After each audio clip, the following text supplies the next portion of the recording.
Chirigota. Los Tigres de la Mata Negra, que quedaron terceros,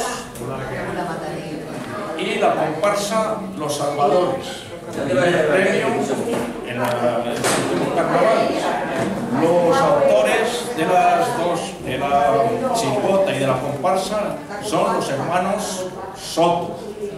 El de la chirigota es Nicolás Soto, que lo conocemos mucho porque todos los años tienen el privilegio, bueno, tenemos el privilegio de que asistan, porque esto lo hacen desinteresadamente.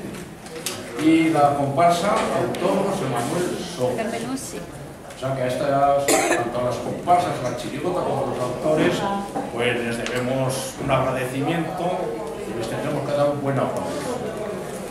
Y ya dicho esto, paso a recordar, no sé, todo el mundo lo sabrá, todo el mundo, que hoy es el Día Internacional de la Mujer. Por lo tanto, primero felicitar a todas las mujeres aquí presentes, que pues, es su día. Y el ayuntamiento a las 8 va a haber una entrega de premios,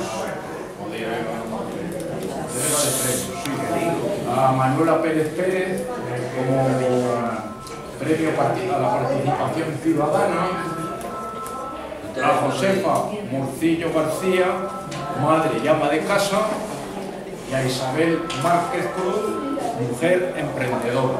Esas son las tres mujeres que van a ser homenajeadas con motivo del Día Internacional de la Mujer. Y vamos ya a esperar que venga. ¿Vale?